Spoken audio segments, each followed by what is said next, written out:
उत्तराखंड की पहाड़ियों के बीच बसा एक छोटा सा गांव, जहां सूरज की पहली किरण भी बादलों से संघर्ष करके पहुंचती है। यहाँ की हवा में ठंडक तो थी, लेकिन लोगों के जीवन में गरीबी की गर्मी हमेशा बनी रहती थी। पगडंडियां पथरीली थीं और जीवन उससे भी कठिन। इसी गांव के एक पुराने, जर्जर हो चुके मकान के आंगन में 15 साल का राजू बैठा था। उसके हाथ काले तेल और ग्रीस से सने हुए थे। उसके सामने लोहे का एक अजीब सा ढांचा रखा था, जो न तो पूरी तरह मशीन लगता था और न ही कोई जानवर। राजू का शरीर दुबला पतला था, पसलियां बाहर झांक रही थीं, लेकिन उसकी आंखों में एक ऐसी चमक थी जो हिमालय की बर्फ से भी ज्यादा तेज थी। वह अपनी फटी हुई शर्ट की आस्तीन से माथे का पसीना पोंछता और फिर से अपने काम में जुट जाता। उसके पास कोई महंगे औजार नहीं थे। एक पुरानी जंग लगी पेचकस, एक हथौड़ी जिसका हत्था उसने खुद लकड़ी से बनाया था, और ढेरों तार जो उसने कबाड़ से बटोरे थे। आंगन के कोने में एक खाट पर उसकी दादी लेटी थी। उनकी खांसी की आवाज सन्नाटे को बार बार तोड़ रही थी। दादी ने करवट बदली और धुंधली आंखों से राजू को देखा। राजू बेटा, अब तो रात हो रही है, कब तक उस लोहे के टुकड़े से अपना सिर फोड़ेगा? दादी की आवाज में कमजोरी थी, लेकिन प्रेम भी था। राजू ने मुस्कुराते हुए सिर उठाया। बस थोड़ा सा काम और बाकी है दादी, आज यह पक्का चल पड़ेगा। तुम देखना, यह सिर्फ लोहा नहीं है। दादी ने एक लंबी आह भरी। बेटा, गांव वाले तुझे पागल कहते हैं रद्दी जमा करते करते तेरा दिमाग भी रद्दी हो गया है। मुझे चिंता होती है, मेरे जाने के बाद तेरा क्या होगा। न खेत है, न पैसा, बस यह कबाड़। राजू उठा और एक लोटा पानी लेकर दादी के पास गया। उसने दादी को सहारा देकर उठाया और पानी पिलाया। दादी, लोग तो भगवान को भी पत्थर कहते हैं जब तक उनकी मन्नत पूरी नहीं होती। यह मशीन नहीं है, यह मेरा दोस्त बनेगा। यह तुम्हारी मदद करेगा। जब मेरे हाथ थक जाएंगे तो यह तुम्हारे पैर दबाएगा। जब मैं लकड़ी लाने जंगल नहीं जा पाऊंगा तो यह जाएगा। दादी ने उसके सिर पर हाथ फेरा। तू बहुत भोला है राजू। मशीनें अमीरों के चोचले हैं, हम गरीबों का सहारा तो बस हमारे हाथ पैर और ऊपर वाला है। राजू वापस अपने काम पर लौट गया। वह जिस मशीन को बना रहा था वह एक कुत्ते के आकार की थी। इसका शरीर पुराने स्कूटर के इंजन के हिस्सों, साइकिल की चेन और पानी के पंप के टुकड़ों से बना था। उसने इसका नाम सोचा था शेरू। गांव में असली कुत्ते तो बहुत थे, लेकिन उन्हें खिलाने के लिए रोटी चाहिए थी। राजू के पास तो खुद के लिए बमुश्किल 2 वक्त की रोटी थी, इसलिए उसने ऐसा कुत्ता बनाने की ठानी थी जो खाना न मांगे, बस साथ निभाए। अगली सुबह गांव के चौराहे पर हमेशा की तरह चहल पहल थी। रामलाल की चाय की दुकान पर गांव के बुजुर्ग और कुछ नौजवान बैठे थे। राजू अपनी पीठ पर एक बड़ा बोरा लादे वहां से गुजरा। बोरे में पुराना लोहा, प्लास्टिक की बोतलें और टूटे हुए पंखे के तार थे। अरे ओ वैज्ञानिक, रामलाल ने जोर से आवाज लगाई, जिससे सब हंस पड़े। आज कौन सा रॉकेट बना रहा है भाई? सुना है तूने घर में कबाड़ खाना खोल रखा है। वहां बैठे सरपंच के बेटे विक्रम ने भी ताना मारा। अरे काका, इसे वैज्ञानिक मत कहो, यह तो कबाड़ी है। इसके बाप ने कर्ज छोड़ा था, यह कबाड़ जोड़ रहा है। राजू, क्यों अपना वक्त बर्बाद करता है? खेत में मजदूरी कर ले, 2 पैसे मिलेंगे तो दादी का इलाज भी हो जाएगा। राजू रुका। उसे बुरा लगा, लेकिन उसने पलटकर जवाब नहीं दिया। उसे अपनी मां की दी हुई सीख याद थी, जवाब जुबान से नहीं, काम से दिया जाता है। उसने सिर झुकाया और अपनी राह चल दिया। वह जानता था कि ये लोग उसकी दुनिया को नहीं समझ सकते। उनके लिए विज्ञान सिर्फ किताबों में था, लेकिन राजू के लिए विज्ञान हर उस चीज में था जिसे दुनिया बेकार समझकर फेंक देती थी। वह गांव के बाहर कूड़े के ढेर पर पहुंचा। यह उसके लिए किसी खजाने से कम नहीं था। वह घंटों वहां बैठा, चीजों को उलटता पलटता रहा। अचानक उसकी नजर एक पुरानी, टूटी हुई खिलौना कार पर पड़ी, जिसमें एक छोटा सा मोटर लगा था। राजू की आंखों में चमक आ गई। यह मोटर शेरू की पूंछ हिलाने के काम आ सकती थी। उसने उसे बड़े जतन से उठाया और अपनी जेब में रख लिया। घर लौटते वक्त उसे रास्ते में एक लावारिस कुत्ता मिला, जो बारिश के पानी से भीग रहा था और कांप रहा था। राजू ने अपनी जेब से बिस्कुट का एक टुकड़ा निकाला, जो उसने खुद नहीं खाया था, और कुत्ते को दे दिया। वह जानता था कि अकेलापन क्या होता है। शायद इसीलिए वह शेरू को बनाने के लिए इतना पागल था। वह एक ऐसा साथी चाहता था जो उसे कभी छोड़कर न जाए, जो कभी मरे नहीं। शाम को घर लौटकर राजू ने फिर से अपना काम शुरू किया। उसने शेरू के पैरों में साइकिल के पुराने शॉक एब्जॉर्बर लगाए थे, ताकि वह ऊबड़ खाबड़ रास्तों पर चल सके। सबसे बड़ी चुनौती थी उसे ऊर्जा देना। गांव में बिजली आती जाती रहती थी और बैटरी खरीदना उसके बस की बात नहीं थी, लेकिन राजू ने इसका भी तोड़ निकाल लिया था। उसने पुरानी लेड एसिड बैटरियों को इकट्ठा किया था और उन्हें ठीक करने का एक देसी तरीका ढूंढ निकाला था। उसने धूप से चार्ज होने वाले छोटे सोलर पैनल के टुकड़े भी जोड़े थे, जो उसे एक पर्यटक द्वारा फेंके गए टूटे हुए पावर बैंक से मिले थे। आज की रात बहुत महत्वपूर्ण थी। राजू ने अंतिम तार जोड़ा। उसका दिल जोर जोर से धड़क रहा था। उसने धीरे से स्विच दबाया, जो असल में एक पुराना घर की घंटी का बटन था। कुछ क्षणों तक सन्नाटा रहा। दादी भी अपनी खाट से उठकर बैठ गई। क्या हुआ, नहीं चला? दादी ने पूछा। राजू ने सांस रोके रखी। अचानक मशीन के भीतर से एक घरघराहट सुनाई दी। खर्र खर्र चूं चूं। लोहे के उस ढांचे में कंपन हुआ और फिर धीरे धीरे लोहे का वह सिर ऊपर उठा। उसमें लगी 2 लाल रंग की छोटी बल्बें, जो आंखों की जगह लगाई गई थीं, टिमटिमाई और जल उठीं। शेरू! राजू चिल्लाया नहीं, बस बुदबुदाया। उसकी आंखों से आंसू छलक पड़े। लोहे का कुत्ता शेरू अपने 4 धातु के पैरों पर खड़ा हो गया। उसके चलने की आवाज किसी मशीन जैसी नहीं, बल्कि बर्तनों के टकराने जैसी थी, लेकिन वह खड़ा था। उसने अपना सिर राजू की तरफ घुमाया। राजू ने उसमें एक सेंसर लगाया था, जो उसने एक पुराने टीवी रिमोट और मोशन डिटेक्टर से बनाया था। राजू घुटनों के बल बैठ गया और अपने हाथ फैला दिए। आजा शेरू, आजा मेरे पास। लोहे का कुत्ता लड़खड़ाता हुआ, आवाज करता हुआ एक कदम आगे बढ़ा, फिर दूसरा। वह जीवित नहीं था, लेकिन राजू की मेहनत ने उसमें जान फूंक दी थी। वह राजू के पास पहुंचा और अपना ठंडा लोहे का सिर राजू के कंधे पर रख दिया। दादी यह दृश्य देखकर सन्न रह गई। उन्होंने अपने पल्लू से मुंह ढक लिया। हे परमात्मा, यह तो चमत्कार है। मेरे पोते ने लोहे को जिंदा कर दिया। राजू ने शेरू की पीठ पर हाथ फेरा। उसकी पीठ खुरदरी थी, वेल्डिंग के निशान थे, लेकिन राजू को वह मखमल से भी ज्यादा नरम लगा। देख दादी, मैंने कहा था ना, अब हम अकेले नहीं हैं। लेकिन यह खुशी 4 दीवारी के भीतर ही थी। राजू जानता था कि अभी शेरू को बाहर ले जाना खतरे से खाली नहीं है। लोग डर जाएंगे या फिर उसका मजाक उड़ाएंगे। उसने तय किया कि वह शेरू को और बेहतर बनाएगा। वह उसे सिर्फ चलने वाला नहीं, बल्कि काम करने वाला बनाएगा। दिन बीतते गए। राजू अब रातों को कम सोता और शेरू के साथ ज्यादा वक्त बिताता। उसने शेरू को आवाज पहचानना सिखाया। उसने कोडिंग किसी कंप्यूटर पर नहीं सीखी थी, क्योंकि उसके पास कंप्यूटर था ही नहीं। उसने तारों के संयोजन और सर्किट के तर्कों, लॉजिक गेट्स को अपने दिमाग में बैठा लिया था। वह भौतिकी के नियमों को अपनी उंगलियों पर नचाता था। एक दिन गांव में एक छोटी सी घटना घटी। सरपंच के घर के पास एक गहरा कुआं था, जो अब सूख चुका था। खेलते खेलते कीमती सोने की अंगूठी उस कुएं में गिर गई। वह अंगूठी सरपंच की पत्नी की थी और बहुत पुश्तैनी थी। गांव का कोई भी आदमी उस संकरे और गहरे कुएं में उतरने की हिम्मत नहीं कर पा रहा था, क्योंकि उसके अंदर जहरीली गैस होने का डर था। सरपंच परेशान था। उसने घोषणा कर दी कि जो भी अंगूठी निकाल कर लाएगा, उसे 500 रुपये का इनाम मिलेगा। 500 रुपये राजू के लिए बहुत बड़ी रकम थी। इससे वह दादी की 1 महीने की दवा और शेरू के लिए कुछ नए तार खरीद सकता था। राजू भीड़ को चीरता हुआ आगे आया। मैं कोशिश कर सकता हूं सरपंच जी। भीड़ उसे देखकर फिर हंस पड़ी। अरे ओ कबाड़ी, तू क्या करेगा? रद्दी की रस्सी बनाकर उतरेगा क्या? विक्रम ने फिर तंज कसा। राजू ने विक्रम की बात अनसुनी कर दी और सरपंच की आंखों में देखा। मुझे नीचे उतरने की जरूरत नहीं है, मेरा दोस्त जाएगा। दोस्त? कौन सा दोस्त? सरपंच ने हैरानी से पूछा। राजू ने सीटी बजाई। एक अजीब सी खड़खड़ाहट सुनाई दी। लोग डरकर पीछे हट गए। राजू के पीछे से शेरू निकल कर आया। धूप में उसका लोहे का शरीर चमक रहा था। उसकी लाल आंखें जल रही थीं। कुछ बच्चे डरकर अपनी मां के पीछे छिप गए। कुछ बुजुर्ग राम राम करने लगे। ये क्या बला है? यह शेरू है, राजू ने गर्व से कहा। यह एक मशीन है, लेकिन यह मेरी बात सुनता है। सरपंच को विश्वास नहीं हुआ, लेकिन उसके पास कोई और चारा नहीं था। ठीक है, अगर तेरा यह लोहे का जानवर मेरी अंगूठी ले आया तो इनाम तेरा, लेकिन अगर इसने अंगूठी को और नीचे दबा दिया तो तुझे गांव से बाहर निकाल दूंगा। दादी भीड़ के पीछे खड़ी कांप रही थी। वह राजू को रोकना चाहती थी, लेकिन राजू की आंखों में आत्मविश्वास था। राजू ने शेरू के कान के पास लगे एक छोटे से माइक्रोफोन में बोला, शेरू नीचे जाओ, धातु खोजो, पकड़ो और लाओ। शेरू ने एक मशीनी आवाज निकाली, जैसे उसने आदेश स्वीकार कर लिया हो। राजू ने शेरू के पंजों में विशेष चुंबक मैग्नेट लगा रखे थे और उसमें एक टॉर्च भी फिट की थी। शेरू धीरे धीरे कुएं की मुंडेर पर चढ़ा।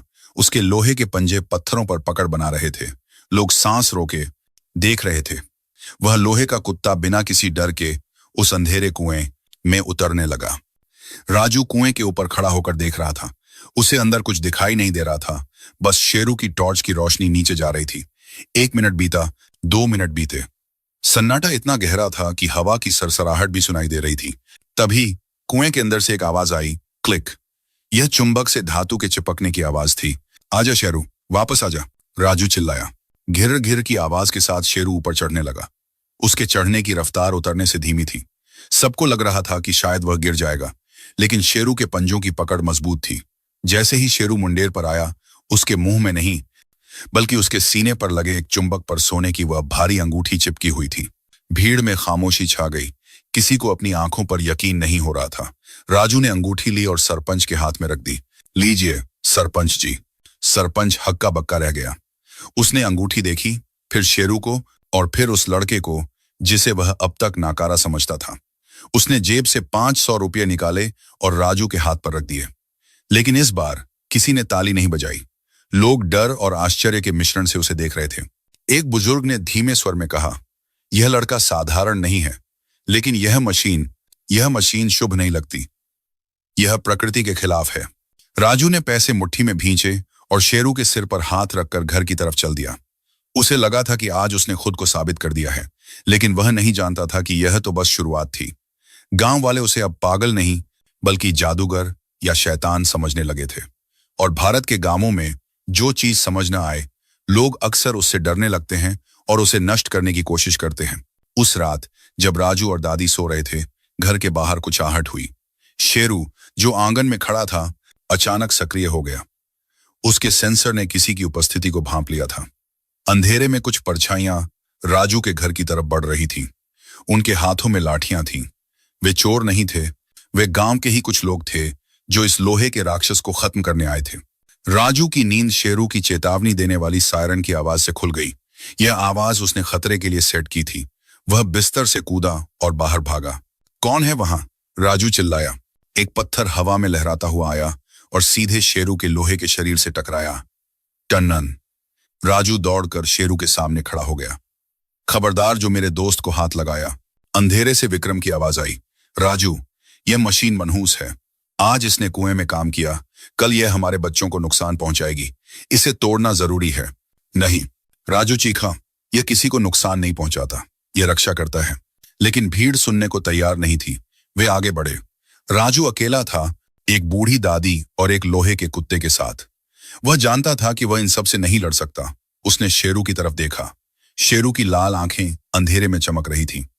क्या शेरू अपने बनाने वाले की रक्षा कर पाएगा, या आज रात राजू की सालों की मेहनत कबाड़ के ढेर में बदल दी जाएगी? तभी जमीन में एक हल्का सा कंपन महसूस हुआ। यह उन लोगों के कदमों की आहट नहीं थी, यह कुछ और था। पहाड़ों से एक गड़गड़ाहट की आवाज आ रही थी, जैसे कोई सोता हुआ दैत्य जाग गया हो। चिड़िया पेड़ों से उड़ने लगीं। गांव के कुत्ते एक सुर में रोने लगे। प्रकृति अपना खेल दिखाने वाली थी, और जब प्रकृति बोलती है तो इंसान खामोश हो जाते हैं। गड़गड़ाहट की आवाज इतनी तेज थी कि कानों के पर्दे फटने को हो गए। जमीन ऐसे हिल रही थी जैसे कोई विशाल नाग करवट बदल रहा हो। विक्रम और उसके साथी, जो कुछ क्षण पहले तक राजू के घर पर पत्थर बरसा रहे थे, अब अपने पैरों पर खड़े भी नहीं हो पा रहे थे। भागो, पहाड़ टूट रहा है, किसी ने अंधेरे में चीख लगाई। राजू ने दादी को कसकर पकड़ लिया और घर के सबसे मजबूत कोने में दुबक गया। शेरू, जो अब तक रक्षात्मक मुद्रा में खड़ा था, अपने लोहे के पंजों को जमीन में गड़ाकर स्थिर हो गया। धूल का एक विशाल गुबार उठा और उसने पूरे गांव को अपनी आगोश में ले लिया। पत्थरों के गिरने की भयानक आवाजें, पेड़ों के टूटने का शोर और फिर एक डरावना सन्नाटा। जब धूल थोड़ी कम हुई तो मंजर दिल दहला देने वाला था। गांव के पश्चिमी छोर पर स्थित पुराना प्राथमिक विद्यालय मलबे के ढेर में बदल चुका था। पहाड़ का एक बड़ा हिस्सा उस पर गिर गया था। और सबसे भयानक बात यह थी कि आज गांव में एक सांस्कृतिक कार्यक्रम की तैयारी चल रही थी और कई बच्चे उस समय स्कूल के अंदर ही थे। पूरे गांव में चीख पुकार मच गई। लोग पागलों की तरह स्कूल की तरफ भागे। विक्रम, जो कुछ देर पहले राजू को मारने आया था, अब अपनी छाती पीट कर रो रहा था। मेरा बेटा, मेरा रोहन अंदर है, कोई बचाओ। गांव के मर्द फावड़े और कुदाल लेकर मलबे पर चढ़ गए। वे पागलों की तरह पत्थर हटाने लगे, लेकिन मलबा इतना भारी था कि हिलाना मुश्किल था। तभी एक बुजुर्ग ने चेतावनी दी, रुको, ज्यादा छेड़छाड़ मत करो। छत की बीम बहुत कमजोर टिकी है। अगर हमने गलत पत्थर हटाया तो पूरा ढांचा नीचे दबे बच्चों पर गिर जाएगा। सबके हाथ रुक गए। बेबसी का आलम यह था कि सामने अपने बच्चे दबे थे और माँ बाप कुछ कर नहीं पा रहे थे। स्कूल के मलबे के नीचे से बच्चों के रोने की दबी दबी आवाजें आ रही थीं, जो किसी के भी कलेजे को छलनी करने के लिए काफी थीं। सरपंच ने अपना सिर पकड़ लिया। हे भगवान, अब तू ही कोई चमत्कार कर। कोई इंसान वहां घुस नहीं सकता, सुराख बहुत छोटा है, और अगर हमने मलबा हटाया तो और तबाही होगी। तभी भीड़ को चीरता हुआ एक साया आगे आया। उसके पीछे लोहे के चलने की वही जानी पहचानी आवाज थी, खर खर चूं चूं। राजू और शेरू वहां खड़े थे। राजू का चेहरा धूल से सना था, लेकिन उसकी आंखों में डर नहीं, संकल्प था। सरपंच जी, राजू ने गंभीर स्वर में कहा, इंसान नहीं जा सकता, लेकिन शेरू जा सकता है। विक्रम, जिसका रो रो कर बुरा हाल था, गुस्से में राजू की तरफ लपका। तू फिर आ गया अपना कबाड़ लेकर। यहां मेरे बच्चे की जान पर बनी है और तुझे तमाशा सूझ रहा है? भाग यहां से। राजू पीछे नहीं हटा। उसने विक्रम की आंखों में आंखें डालकर कहा, काका, वह सुराख सिर्फ 10 इंच चौड़ा है। कोई इंसान, कोई बच्चा भी उसमें नहीं जा सकता, लेकिन मेरा शेरू जा सकता है। इसके शरीर पर लोहे का कवच है, अगर ऊपर से पत्थर गिरा तो इसे चोट नहीं लगेगी। और मैंने इसमें कैमरा लगाया है, हम बाहर देख सकते हैं कि अंदर क्या हो रहा है। सरपंच ने विक्रम का हाथ पकड़ लिया। विक्रम, उसे कोशिश करने दे। हमारे पास और कोई रास्ता नहीं है। डूबते को तिनके का सहारा भी बहुत होता है। सबकी निगाहें राजू पर टिक गईं। राजू ने अपनी जेब से एक पुराना मोबाइल निकाला, जिसे उसने तारों के जरिए शेरू के सिस्टम से जोड़ रखा था। उसने शेरू के सामने झुककर कहा, शेरू, यह खेल नहीं है। आज तुझे साबित करना है कि तू कबाड़ नहीं है। जा मेरे दोस्त, बच्चों को ढूंढ। राजू ने अपनी उंगलियां मोबाइल के टूटे हुए स्क्रीन पर फिराईं। शेरू ने एक मशीनी हुंकार भरी और मलबे के उस छोटे से खतरनाक सुराख की तरफ बढ़ा। लोग अपनी सांसें रोके देख रहे थे। वह लोहे का कुत्ता, जिसे कल तक सब राक्षस कह रहे थे, आज उनकी आखिरी उम्मीद बनकर अंधेरे में प्रवेश कर रहा था। राजू की मोबाइल स्क्रीन पर धुंधली तस्वीरें आने लगीं। शेरू के सिर पर लगी टॉर्च घूप अंधेरे को चीर रही थी। दाएं मुड़ो शेरू, राजू बुदबुदाया। रास्ते में ईंटें, टूटी हुई लकड़ी और कांच के टुकड़े थे। शेरू के टायरनुमा पैर मलबे पर पकड़ बनाते हुए आगे बढ़ रहे थे। स्क्रीन पर धूल के कण उड़ते हुए दिख रहे थे। बाहर खड़ा हर व्यक्ति राजू के मोबाइल स्क्रीन को देखने के लिए उचक रहा था। अचानक स्क्रीन पर एक दृश्य आया। एक बड़ी कंक्रीट की स्लैब के नीचे 3 बच्चे दुबके हुए थे। वे एक दूसरे से लिपटे हुए थे और बुरी तरह डरे हुए थे। उनमें विक्रम का बेटा रोहन भी था। मिल गए, राजू चिल्लाया। वे जिंदा हैं। भीड़ में खुशी की लहर दौड़ गई। विक्रम फूट फूट कर रोने लगा। लेकिन समस्या अभी खत्म नहीं हुई थी। राजू ने देखा कि एक लोहे का गर्डर बच्चों के बाहर निकलने का रास्ता रोके हुए था। बिना उसे हटाए बच्चे बाहर नहीं आ सकते थे। और शेरू तो एक छोटा सा मशीन था। वह इतना भारी गर्डर कैसे हटाता? राजू के माथे पर पसीना आ गया। शेरू की बैटरी, जो पुरानी थी, तेजी से खत्म हो रही थी। इंडिकेटर लाल हो चुका था। राजू, क्या हुआ? सरपंच ने घबराहट में पूछा। रास्ते में लोहे का खंभा गिरा है, राजू ने कांपती आवाज में कहा। बच्चे उसके पीछे हैं। तो अब क्या होगा? विक्रम चीखा। राजू ने अपनी आंखें बंद की और गहरी सांस ली। उसने शेरू के निर्माण के वक्त उसमें स्कूटर का पुराना हाइड्रोलिक जैक लगाया था, यह सोचकर कि शायद कभी भारी सामान उठाना पड़े। लेकिन क्या वह इतनी पुरानी बैटरी के साथ काम करेगा? अगर जैक उठाते वक्त बैटरी खत्म हो गई तो गर्डर बच्चों पर गिर सकता है। यह जोखिम भरा है, राजू ने मन ही मन सोचा। लेकिन कोई विकल्प नहीं है।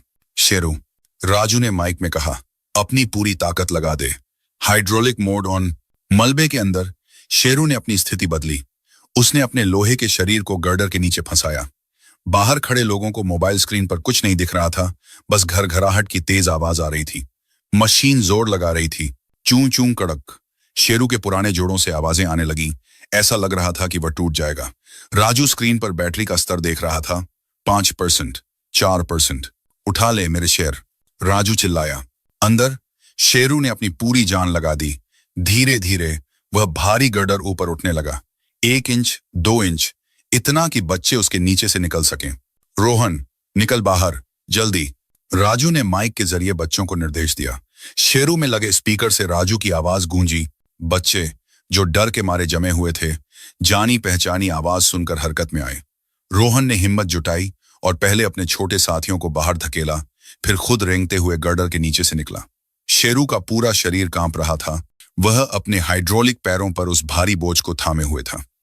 जैसे ही आखिरी बच्चा रोहन सुरक्षित दूरी पर पहुंचा, शेरू की बैटरी ने जवाब दे दिया। एक बीप की आवाज आई और शक्ति खत्म हो गई। हाइड्रोलिक सिस्टम बंद हो गया और वह भारी गर्डर धड़ाम से शेरू के ऊपर गिर गया।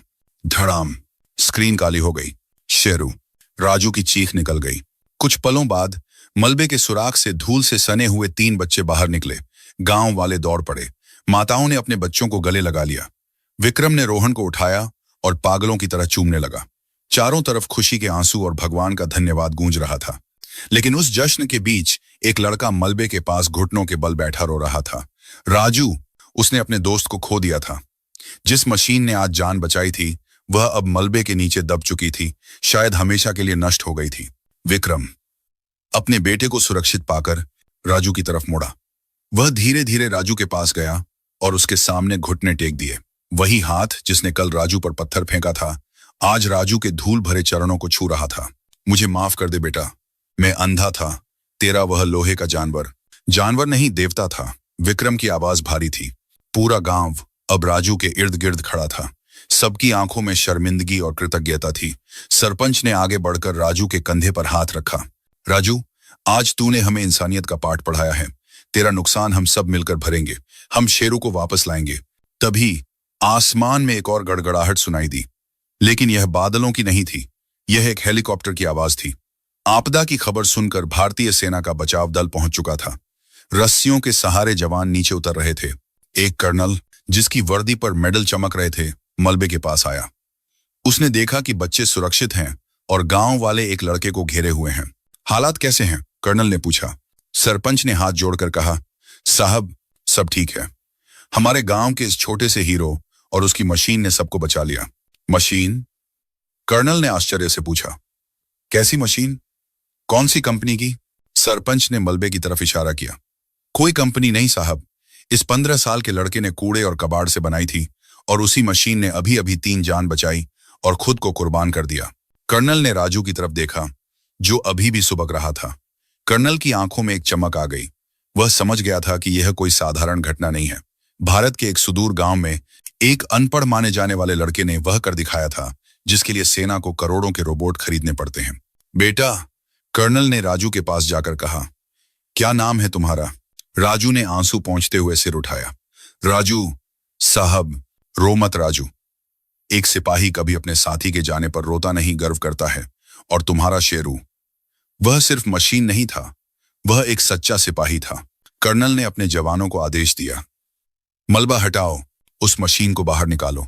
मैं देखना चाहता हूं कि इस छोटे उस्ताद ने क्या बनाया है। जवानों ने तेजी से काम शुरू किया। जब भारी गर्डर हटाया गया और शेरू के पिचके हुए टूटे हुए शरीर को बाहर निकाला गया, तो उसे देखकर कर्नल भी दंग रह गया। स्कूटर का इंजन, साइकिल की चेन और टीवी का रिमोट, यह जुगाड़ की पराकाष्ठा थी। लेकिन इसी जुगाड़ ने वह काम किया था जो आधुनिक तकनीक भी शायद न कर पाती। कर्नल ने वह टूटा हुआ रोबोट अपने हाथों में लिया और राजू से कहा, इसे हम ठीक करेंगे। और सिर्फ ठीक नहीं करेंगे राजू, तुम मेरे साथ चलोगे। देश को तुम्हारी जरूरत है। तुम्हारे जैसे दिमाग की जगह इस गांव के कबाड़ खाने में नहीं, भारत की रक्षा प्रयोगशाला में है। दादी, जो अब तक खामोश खड़ी थी, आगे आई। उसकी आंखों में गर्व के आंसू थे। ले जाओ साहब। यह यहाँ की मिट्टी में सोना उगा रहा था, लेकिन लोगों को लोहा ही दिखा। अब यह देश के काम आएगा। राजू ने आखिरी बार अपने गांव को देखा। वही लोग जो उसे पागल कहते थे, अब उसे आदर से देख रहे थे।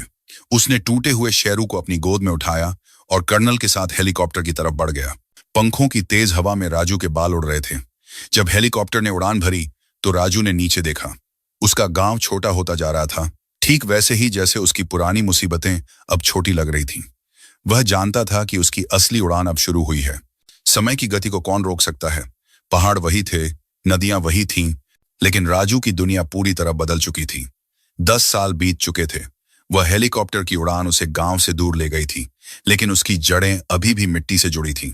दृश्य, रक्षा अनुसंधान और विकास संगठन, डरडो का मुख्यालय, नई दिल्ली। एक बड़े वातानुकूलित कॉन्फ्रेंस हॉल में सन्नाटा था। कमरे में भारत के शीर्ष सैन्य अधिकारी और वैज्ञानिक बैठे थे। स्क्रीन पर एक नक्शा चमक रहा था। कश्मीर की एक दुर्गम घाटी, एक जनरल खड़े हुए। उनकी आवाज में चिंता साफ थी। सज्जनों, स्थिति गंभीर है। आतंकवादियों ने 3 नागरिकों को बंधक बना लिया है और वे एक काली गुफा में छिपे हैं। वह गुफा इतनी संकरी और टेढ़ी मेढ़ी है कि हमारा कोई भी ड्रोन अंदर नहीं जा पा रहा। सिग्नल टूट जाते हैं। अगर हमने कमांडो भेजे तो वे सीधे मौत के मुंह में जाएंगे। हमें अंदर की खबर चाहिए, और वो भी बिना किसी की जान गंवाए। सब खामोश थे। तभी कमरे के पिछले दरवाजे से एक युवक ने प्रवेश किया। वह अब वो दुबला पतला राजू नहीं था। वह लंबा हो गया था। उसके कंधों पर आत्मविश्वास था और उसने एक साफ सुथरा लैब कोट पहन रखा था। लेकिन उसकी आंखों में वही पुरानी चमक थी, जुगाड़ और जुनून वाली चमक। उसके कोट पर नेमप्लेट लगी थी, इंजीनियर राजू, प्रमुख रोबोटिक्स विभाग। जनरल साहब, राजू ने दृढ़ स्वर में कहा, अगर ड्रोन नहीं जा सकता तो कोई ऐसा जाना चाहिए जो जमीन से जुड़ा हो, जो रेंग सके, चढ़ सके और अंधेरे में देख सके। एक वरिष्ठ वैज्ञानिक ने चश्मा ठीक करते हुए कहा, राजू, हमने सब ट्राई कर लिया है। वहां की चट्टानों में बहुत लोहा है। चुंबकीय हस्तक्षेप, मैग्नेटिक इंटरफियरेंस से सारे रोबोट दिशा भटक जाते हैं। राजू मुस्कुराया, मशीनें भटक सकती हैं सर, वफादार साथी नहीं भटकते। मुझे एक मौका दीजिए, मेरा प्रोजेक्ट वफादार तैयार है। राजू ने एक रिमोट का बटन दबाया। कॉन्फ्रेंस टेबल के बीच में एक हिस्सा खुला और एक रोबोट ऊपर आया। यह पुराने शेरू जैसा ही दिखता था, लेकिन बहुत आधुनिक था। इसका शरीर काले कार्बन फाइबर का था जो अंधेरे में दिखाई नहीं देता। इसके पैर चीते जैसे लचीले थे, और सबसे बड़ी बात, इसमें कोई जीपीएस नहीं था। यह पूरी तरह से सूंघने और सुनने वाले सेंसर पर काम करता था, ठीक वैसे ही जैसे राजू ने बचपन में शेरू को सिखाया था। जनरल ने उस काले रोबोट को देखा। क्या यह काम करेगा? राजू ने मशीन पर हाथ फेरा। यह सिर्फ सर्किट और तार नहीं है सर, इसमें मेरे बचपन की यादें और एक वादा है। यह कभी फेल नहीं होगा। दृश्य, कश्मीर, काली गुफा के बाहर, रात का समय, बर्फीली हवा चल रही थी। भारतीय सेना की टुकड़ी गुफा के मुहाने से दूर छिपी हुई थी। राजू एक पोर्टेबल कंट्रोल स्टेशन के साथ एक बख्तरबंद गाड़ी में बैठा था। उसके बगल में वही कर्नल थे जो उसे 10 साल पहले गांव से ले गए थे। अब वे ब्रिगेडियर बन चुके थे। राजू, ब्रिगेडियर ने कहा, तुम्हारे पास सिर्फ 30 मिनट हैं। उसके बाद हमें हमला करना ही पड़ेगा, चाहे जो भी नतीजा हो। राजू ने गहरी सांस ली। उसने स्क्रीन पर टाइप किया, शेरू 2, 0, जागो। गुफा के अंधेरे में वह काला रोबोट सक्रिय हो गया। उसकी आंखों में लाल रोशनी नहीं, बल्कि इंफ्रारेड नाइट विजन था जो इंसानी आंख को नहीं दिखता। वह बिना किसी आवाज के बिल्ली जैसी चाल से गुफा में दाखिल हुआ।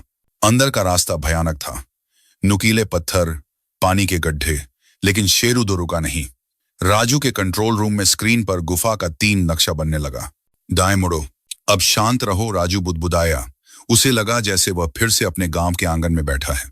अचानक शेरू के ऑडियो सेंसर ने कुछ पकड़ा। फुसफुसाने की आवाजें। राजू ने जूम किया। 3 आतंकवादी बैठे थे और कोने में बंधक डरे सहमे थे। आतंकवादियों ने गुफा के रास्ते में बारूदी सुरंगें मींस बिछा रखी थी। अगर कोई सैनिक पैर रखता तो पूरी गुफा उड़ जाती। सर, राजू ने ब्रिगेडियर को बताया, प्रवेश द्वार पर जाल बिछा है, आप अंदर नहीं जा सकते। तो अब क्या करें? ब्रिगेडियर ने मुट्ठी भींची। राजू की उंगलियां कीबोर्ड पर दौड़ी। शेरू सिर्फ जासूसी नहीं करता सर, वह शिकार भी करता है। राजू ने एक कमांड दिया। शेरू 2 की पीठ खुली और उसमें से नींद की गैस के छोटे कैनिस्टर्स निकले। यह गैस बेहोश करने वाली थी। शेरू ने निशाना साधा और कनस्तर आतंकवादियों के पैरों के पास लुढ़का दिए। फिस, हल्की सी आवाज हुई। क्या था वो? एक आतंकवादी चिल्लाया। लेकिन इससे पहले कि वे अपनी बंदूकें उठाते, गैस ने अपना काम कर दिया। एक के बाद एक वे धड़ाम से गिर पड़े। राजू ने माइक में कहा, रास्ता साफ है सर, लेकिन बारूदी सुरंगों से बचकर शेरू आपको गाइड करेगा। कमांडो टीम अंदर घुसी। शेरू 2 एक लेजर बीम के जरिए उन्हें सुरक्षित रास्ता दिखा रहा था। यहां पैर मत रखना, यहां से चलो। 10 मिनट बाद ब्रिगेडियर का रेडियो बजा। मिशन सफल, बंधक सुरक्षित हैं, दुश्मनों को जिंदा पकड़ लिया गया है। और सर, इस मशीनी कुत्ते ने हमारी जान बचा ली। राजू अपनी कुर्सी पर पीछे झुक गया। उसने अपनी आंखें बंद कर ली। बंद आंखों में उसे फिर वही दृश्य दिखाई दिया, उसका पहला शेरू जो मलबे के नीचे दब गया था। आज तेरा कर्ज उतर गया मेरे दोस्त, राजू ने धीरे से कहा। दृश्य, राष्ट्रपति भवन, नई दिल्ली। 1 महीने बाद हॉल तालियों की गड़गड़ाहट से गूंज रहा था। राजू एक साधारण बंदगला सूट पहने राष्ट्रपति के सामने खड़ा था। उद्घोषक की आवाज गूंजी। ग्रामीण प्रतिभा और अदम्य साहस का परिचय देते हुए स्वदेशी तकनीक से देश की सुरक्षा को अभेद्य बनाने के लिए श्री राजू को पद्मश्री से सम्मानित किया जाता है। राष्ट्रपति ने मेडल उसके सीने पर लगाया। राजू ने झुककर प्रणाम किया। जब वह पलटा तो दर्शकों की पहली पंक्ति में एक बूढ़ी महिला बैठी थी। उसके बाल अब पूरी तरह सफेद हो चुके थे। चेहरा झुर्रियों से भरा था, लेकिन आंखों में वही ममता थी। राजू की दादी। राजू मंच से नीचे उतरा और प्रोटोकॉल तोड़कर सीधा दादी के पास गया। उसने मेडल उतारा और दादी के गले में पहना दिया। दादी ने उसे गले लगा लिया और रो पड़ी। कहा था ना दादी, राजू ने रुंधे गले से कहा। तेरा पोता कबाड़ नहीं जमा कर रहा था, वह देश का भविष्य जोड़ रहा था। दृश्य वापसी, गांव का वही पुराना आंगन। राजू अब एक राष्ट्रीय हीरो था, लेकिन उसके लिए सबसे बड़ी तीर्थ यात्रा उसका अपना गांव था। जब उसकी गाड़ी गांव में दाखिल हुई तो नजारा बदला हुआ था। पक्की सड़कें थीं, बिजली के खंभे थे, गांव वाले ढोल नगाड़ों के साथ स्वागत के लिए खड़े थे। विक्रम, जो अब बूढ़ा हो चला था, सबसे आगे था। उसने राजू को फूलों की माला पहनाई। बेटा, विक्रम ने हाथ जोड़कर कहा, तूने सिर्फ देश को नहीं बचाया, तूने इस गांव की किस्मत बदल दी। तेरे जाने के बाद सरकार ने यहां स्कूल बनवाया, सड़क बनवाई। वे कहते हैं यह उस वैज्ञानिक का गांव है। राजू मुस्कुराया। वह भीड़ से हटकर अपने पुराने घर के पीछे गया। वहां उस जगह पर जहां उसने अपना पहला वर्कशॉप बनाया था, अब एक छोटी सी समाधि बनी थी। उस पर लिखा था, शेरू, जिसने हमें इंसानियत सिखाई। राजू ने वहां एक फूल रखा।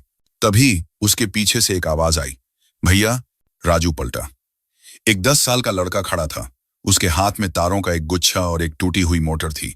उसके कपड़े गंदे थे, ठीक वैसे ही जैसे राजू के हुआ करते थे। भैया, लोग कहते हैं आप लोहे से जादू करते हो, क्या आप मुझे सिखाओगे? मैं एक ऐसा पंखा बनाना चाहता हूं जो बिना बिजली के चले, ताकि मेरी मां को गर्मी न लगे। राजू उस लड़के के सामने घुटनों के बल बैठ गया। उसे उस लड़के की आंखों में अपना अतीत दिखाई दिया। वही भूख, वही जिज्ञासा। राजू ने लड़के के हाथ से मोटर ली और उसके सिर पर हाथ रखा। जरूर सिखाऊंगा, और याद रखना, लोग इसे कबाड़ कहेंगे, पागलपन कहेंगे, लेकिन तुम सुनना मत, क्योंकि भारत का भविष्य किसी बड़े शहर की प्रयोगशाला में नहीं, बल्कि इसी मिट्टी में, तुम जैसे बच्चों के हाथों में है। राजू ने आसमान की तरफ देखा। हिमालय की चोटियां चमक रही थीं। उसे लगा जैसे हवा में शेरों की खर खर की आवाज गूंज रही है। कहानी खत्म नहीं हुई थी। एक राजू ने अपनी मंजिल पाली थी, लेकिन भारत के हर गांव में, हर झोपड़ी में अभी भी हजारों राजू थे जो कबाड़ में अपने सपने ढूंढ रहे थे, और अब उन्हें रास्ता दिखाने वाला कोई था।